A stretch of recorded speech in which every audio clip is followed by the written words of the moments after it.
What's up, guys? Valence Ring here, and I want to bring out a video about a question that I often get, and especially newer players may or may not understand.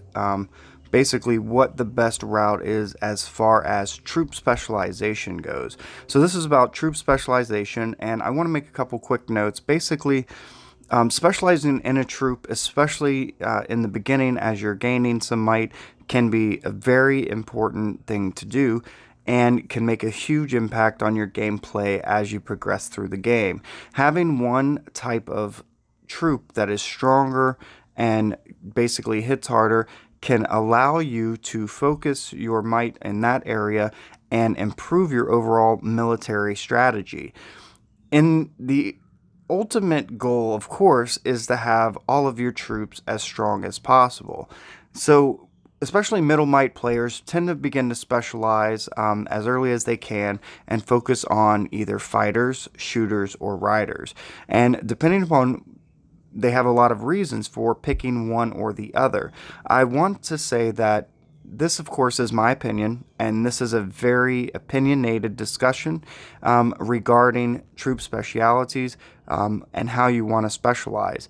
Everybody plays the game a little bit differently, and depending upon how you want to play the game, what you know of the game, and how strong you are in any one area to start with, is going to kind of color and determine what troop you decide to focus on. So some of the theories out there, and I'll kind of, I can't really speak for anyone else, obviously, but I'm going to put my opinion as to these theories.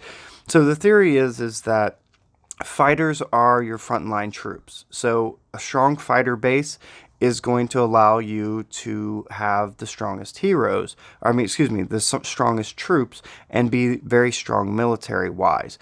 So, if you're unaware, the order in which the battle kind of takes place, the order of death of the troops, is fighters die first, then riders, then shooters, then vehicles. So, fighters are your front line, riders are your flankers. They come around to attack from the side, so to speak, your fighters. Shooters stand in the back row, basically, and snipe. And then your vehicles are support, and they stay all the way in the back. So they're the last to die. And that's kind of the theory of how the battle works. So a lot of players, I've noticed, tend to favor their fighters because they believe that the stronger their front line is, the better they're going to do overall in battle. Now, here's the problem with playing a game. It's actually the benefit of playing a game is that there's always different perspectives and different tactics for doing the same tasks. So we all want to be strong in a military sense. We all want to have strong fighters or shooters or riders. So how do we know which one is the best to pick? So the big question is one, where are you strong right now? So, as you're developing, you might have picked one of these. A lot of people think the weapon's the best, and that's a rider attack base with fighter defense. But I actually kind of want to break down and show you kind of how the gear and all these things play a part into it. But when you've picked something and you find, well, my gear favors fighters right now, and I have a couple fighter heroes. Maybe you have a stronger Ulrich than I do, and as you can see, he boosts fighter stats. So maybe you're like, well, fighters tend to be the easiest. If you look in the tech tree, they're the first military thing that you can boost is your fighters. You got your fighter, hit point, attack, defense. So obviously they're your front line. Shouldn't they be the strongest? So the way I break it down as far as how I play the game and my theory behind selecting these troops is that because fighters are the front line, they are given the first tech boosts, the first gear boosts. And that's not because we as players think that that's how it should be, but that's how the game is designed. So because they are frontline heroes, they tend to be the first to upgrade. It doesn't mean that they're the best, although a lot of people will agree with that and say that they are the best. They're definitely your front line. You definitely want to boost their defense. You definitely want them as strong as possible. But what should you specialize in? Should you specialize in fighters? Should you specialize in shooters? Or should you specialize in riders? And for those of you that don't know, other than in the research tree, as you see here with the vehicles, there aren't any gear, chip, module, or cube boosts for vehicles. All of the gear supports riders, fighters, or shooters, and that's it. So no one specializes in vehicles. They're strictly a support troop, and they're mostly designed for gathering and, like I said, maybe sanctuary protection and just to support your other troops. They do damage, and you do want to improve their abilities when you can. So what do we focus on? Well, let's break down the gear, and this is kind of going to get into my theories on it. So, as far as gear goes, gear in and of itself, and I mean literally the gear, this is chips, these are modules, these are cubes. Gear itself, the first main page of your commander, is broken down so that each piece of gear affects two types of troops. So, for instance, the weapon, I have a 4-star crossbow, improves rider attack and fighter defense and hit points. And you'll notice that each one of these pieces of gear boosts the attack of one and then the defense and hit points of another. And that's an important distinction. So you're always getting one attack boosted and then a defense and hit points of a supporting troop. So how do you determine, which one piece of gear to improve first? A lot of times people will pick the hero or the troops that they think are the strongest. They'll focus on that attack. So for instance, fighters, when I was predominantly fighter based, I boosted my suit up because it's fighter attack and shooter defense. So I wanted my shooters to have a little more defense, but my fighter attack, the attack is where you're doing damage. You want that as high as possible. The highest attack will tend to win the battle, and defense and hit points are support stats that basically help keep your troops alive and in the battle longer. But if they have low attack, it's not going to matter so much. So focusing on attack is important. And as you notice, if you go down each of these, you will see that there's 6 pieces of gear, and 2 of them will have each specific type of troop as the attack for the first one. So it's rider attack for the weapon and rider attack for the ring. And then it's shooter attack for the shield and fighter attack for the helmet, fighter attack for the suit, shooter attack for the boots. Okay, and then fighter, defense, fighter, hit points. So 2 of them will support each type of troop attack-wise while it's alternating defense and hit points. So shooter attack for the boots is fighter defensive, fighter hit points, while shooter attack for the shield is rider defensive, rider hit points. So in this way, if you boost your gear equally, then you're going to have an equal amount of boosts for attack, defense, and hit points. So where does the specialization come in, and how do we make that effective? So in chip and module, and cubes is special set, but in chip, you have fighter chips, which only boost fighters, but to a less amount than gear. Then you have shooter chips, which boost shooters, but to a less amount than gear. And then you have rider. And then, of course, you have the specialty chip, which is the troop chip. And this boosts troops' attack, defense, and hit points, which boosts all of your troops, not just one. So this allows you to improve your overall attack, defense, and hit points for every troop, regardless of the type that you're deploying in a particular battle. I personally prefer, in the long strategy of the game, to be as balanced as possible. But I do think that, especially in the middle, and I would consider myself still kind of a middle tier player. I'm not the top, I'm not at the bottom, I'm somewhere in the middle. You do have to specialize a little bit so that you can be competitive against at least some of the higher might players. Some of the players who have been playing longer, or who have, spent more money, or who just happen to have better luck or better strategies than you.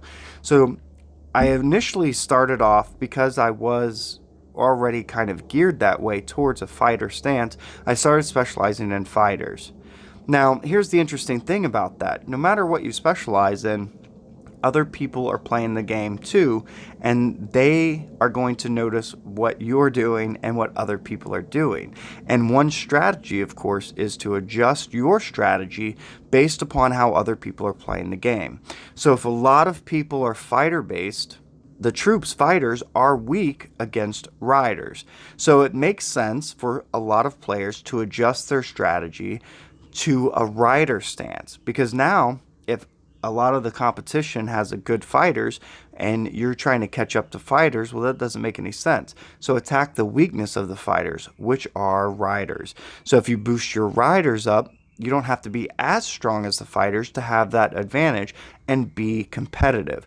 So what this means is that, any game as it progresses, there are going to be change in gameplay and style based upon the needs of the community. So if a lot of people are fighter based and the fighters are weak against riders, you'll see more and more people adopting a rider stance.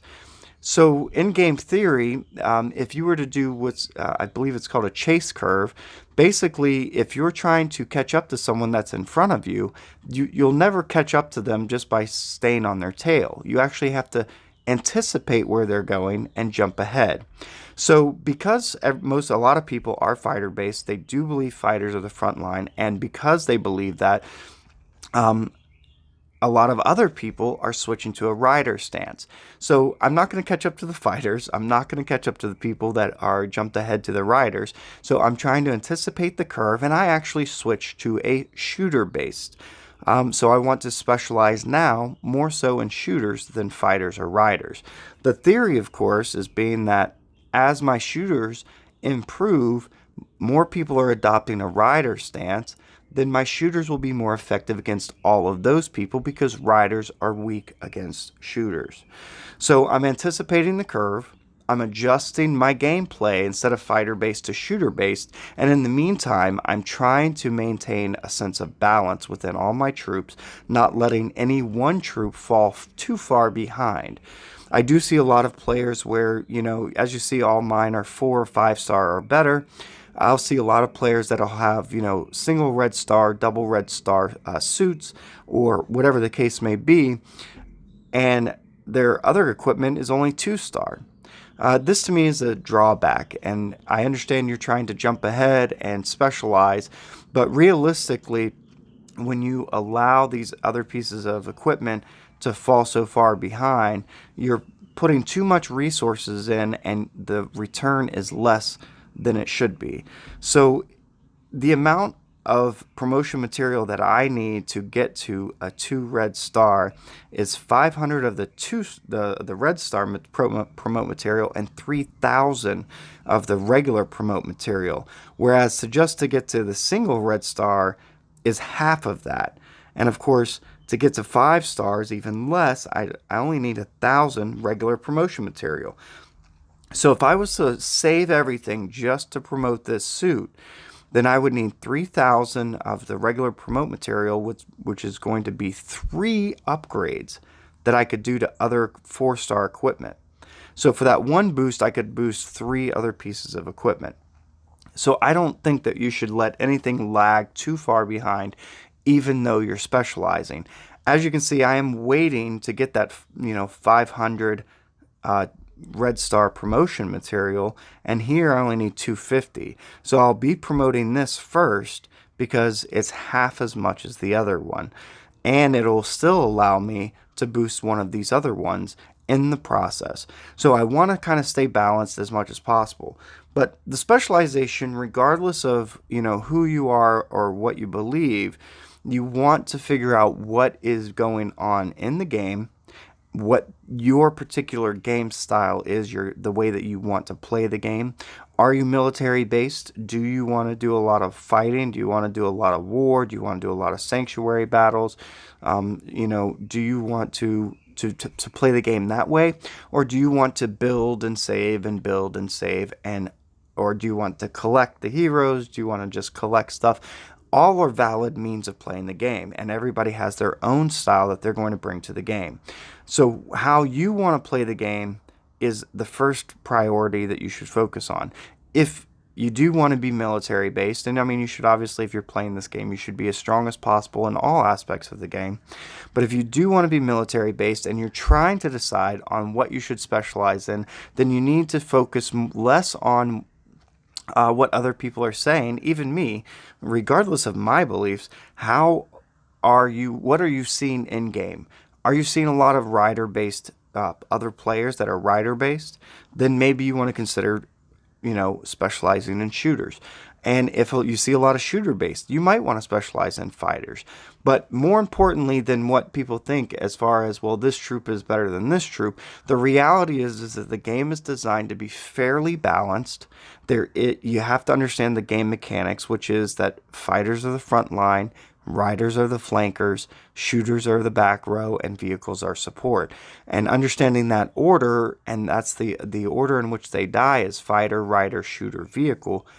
The weakness is fighters are strong against shooters, shooters are strong against riders, riders are strong against fighters. And obviously, the weakness is the reverse.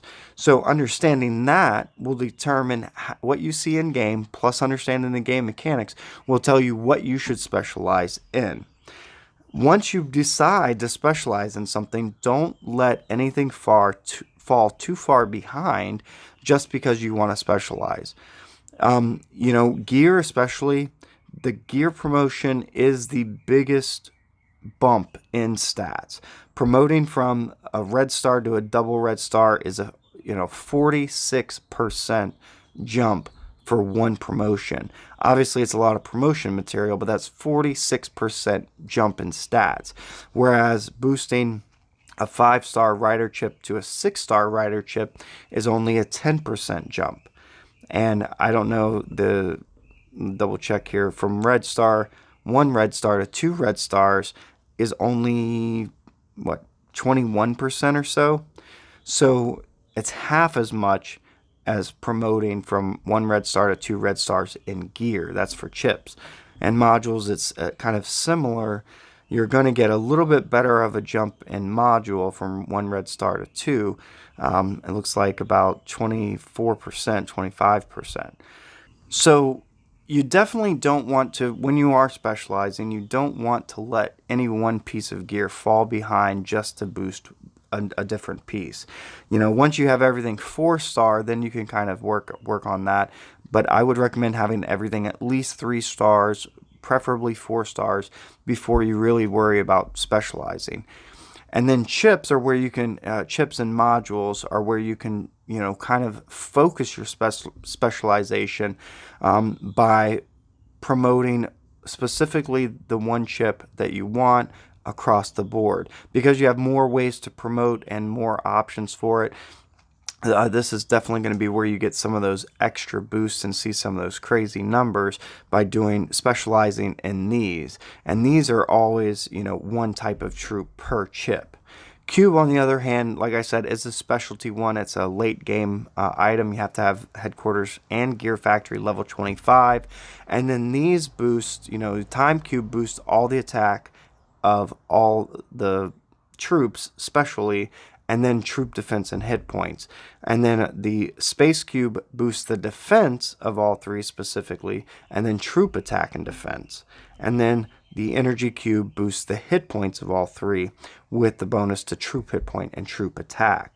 So how do you utilize those is kind of, understanding everything else first, then you can kind of specialize in these. I always go for attack over anything else, and I do like the troop defense and hit points in this with the boost to as far as the total attack for each individual. So basically, I know that's kind of a lot of information. Basically, I want to summarize it and say that picking a troop to specialize in is a personal choice, and it predominantly should be based on where you're strong at right now and what you see in game. Even if you're strong with fighters, if you're seeing a lot of riders out there and shooters are strong against riders, then you may want to switch and start specializing in shooters. And then as the game develops and as things change, maybe more people start boosting their fighters because they're seeing so many shooters, then you would want to switch to riders. And in this way, you'll be able to stay competitive, specialize one thing at a time, focus on what you're building, and get stronger in that way. But it is a personal choice. I think that you should do what you think is best. And of course, as always, I wish you luck. If you have any questions, feel free to reach out to me. I'm in game at Valence Ring. Of course, you can leave comments or questions in the comment section below. I do answer them as soon as I can, and I'm always open to putting out videos based upon questions that I do get.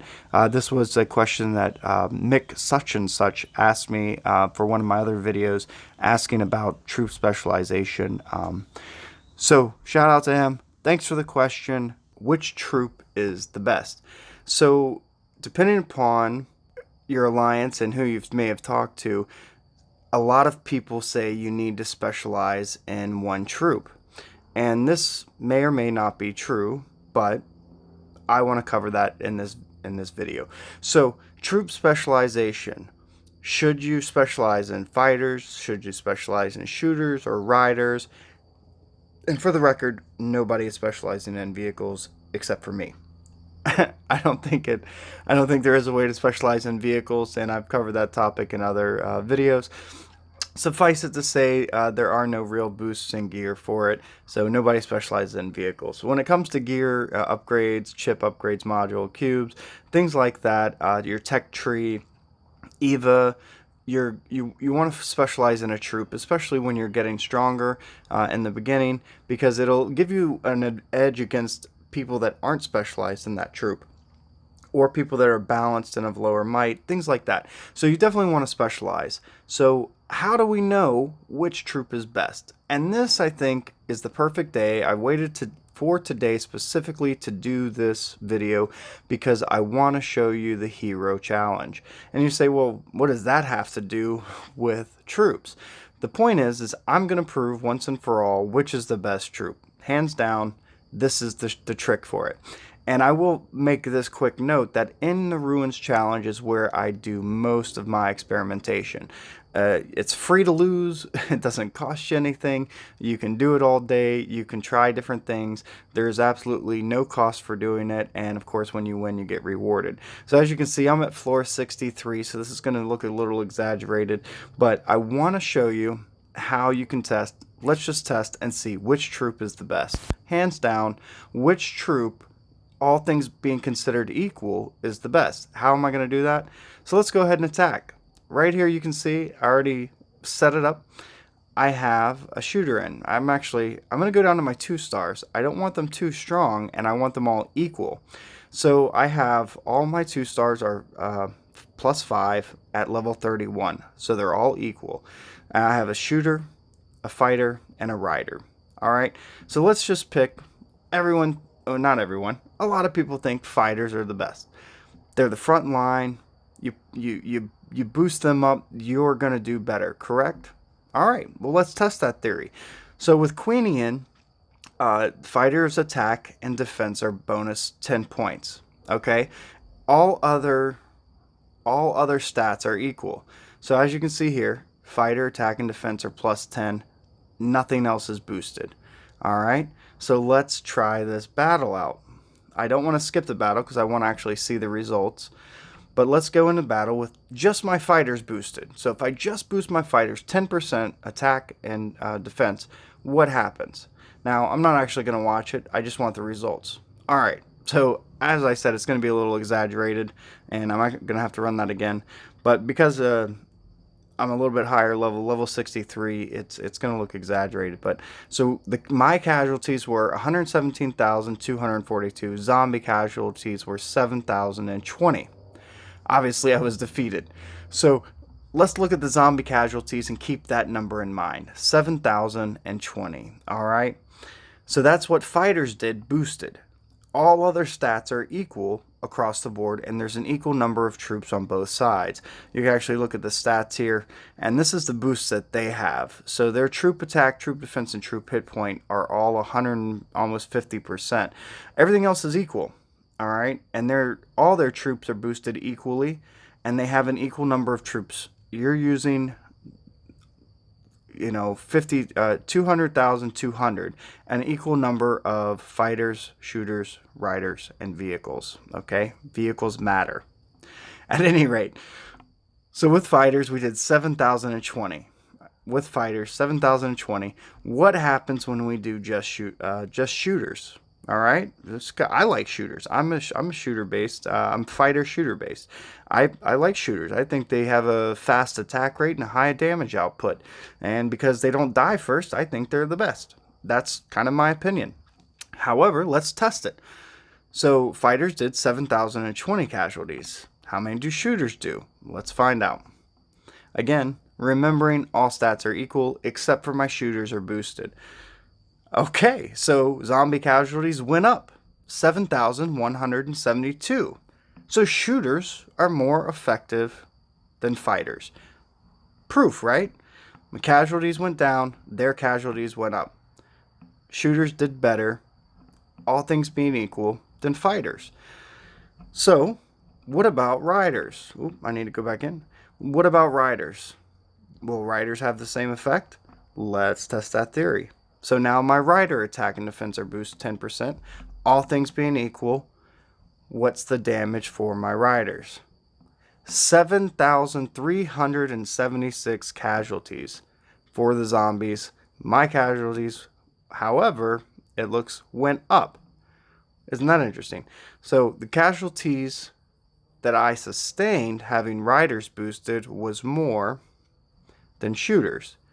The zombie casualties, however, also went up, probably because they were attacking the fighters. Riders are strong against fighters first. And let's double check that. So 117,000 and change. And with shooters, I believe it was only 116,000. So let's check that and make sure that I'm not telling you the wrong thing here. So only 116,000 casualties. I will say this too, actually, I think it's partially has to do with another video I did on zombie layers and the hidden stat morale. You should definitely check that video out. But when the casualties go up, then you're in battle longer. So when you do more damage to the zombies, basically it means you're surviving a little bit longer, so your casualties are actually going to go up. I think that's what it is, actually. But suffice it to say that, in theory at least, I have proven through testing in ruins that riders are going to be the most effective. Does that mean you should specialize in riders? Well, that's why this is such a big topic. Specializing in riders, which attack fighters, which are the frontline defense, is a very effective method. And as I've just shown, all things being equal, riders will do more damage, will affect more casualties, and therefore, all things otherwise being equal, would result in a win. So, in that vein of thought, then yes, riders would be your choice hero. So you would definitely want to boost your rider attack and defense and hit points and all of those things. And unfortunately, because I only had the 2-star heroes were the only ones that were equal, I couldn't add in the hit point boost. So I can't judge it based on that. And they do have different hit points as far as I know. So if you look down here, the hit point of the fighters is, what is that, 6 or 7? The shooters is less. Vehicles is less, and riders is less. So riders don't have very many hit points, and I think that's part of the reason why they kind of die quick, but they have a very strong attack. So at any rate, boosting one troop, specializing in one troop, is the most effective way, especially in the beginning, to improve your military abilities. As you can see, I play pretty balanced. Most of mine are equal, and I level them up as I go. I do wait on vehicles. I try to upgrade other things. So that's the basics of troop specialization. As you can see, I started off with fighters. I switched to shooters because I like shooters a little bit better. And from the video, or from the ruins test, it does show that shooters are slightly better than fighters. So anybody that tells you you need to be fighter based or shooter based or rider based, tell them to watch this video and they're going to see which is the best troop based on the ruins challenge and based on an equal amount of troops and boosts. You'll see that a 10% boost is going to be more effective for a rider. So at any rate, that's troop specialization. Pick what works best for you. Your heroes do matter. If you only have, if like you're all rider based, like look at my rider boost, 100% from Obsidian, 64% across the board for Fox. And then I have other riders down here that also are doing well. Mars is actually every troop, a troop hit point. Lavina has some special ones. Where's my next one? Dom. I don't have him up yet, but if I had him up, then defense and attack would be boosted another 40%. So, or Rain actually is the best one with rider, hit point, defense, and attack, but only at, 30%. If I got him +5, it would be 50. So, if your heroes are set up for riders because that's how you've designed your heroes, then maybe you want to be rider based and then change as you go along. However, maybe it's a good thing to be rider based. I don't know. At this point, I would say work with what you got, stick with what's working for you, pay attention to what other people are doing, because if everybody's rider based, then it does make sense to be shooter based, because shooters have an advantage against riders.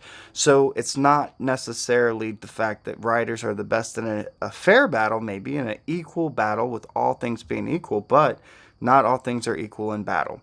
So you have to play to the weakness that you see in your opponent and attack that weakness. If everybody's rider based because riders are the best troop, which I've just proved that technically they are, then being shooter based is the smartest call. And that's one of the reasons actually I am shooter based, because I see a lot of people switching to riders. Riders are a very strong troop. Obviously, we've proven that. So I have an advantage against all riders with a shooter based attack. That being said, figure out what works best for you. If you have any questions, put them down in the comments below. I'll be happy to answer them, and give the video a big thumbs up if it helped, and of course subscribe to the channel if you want to see more content like this. Thank you.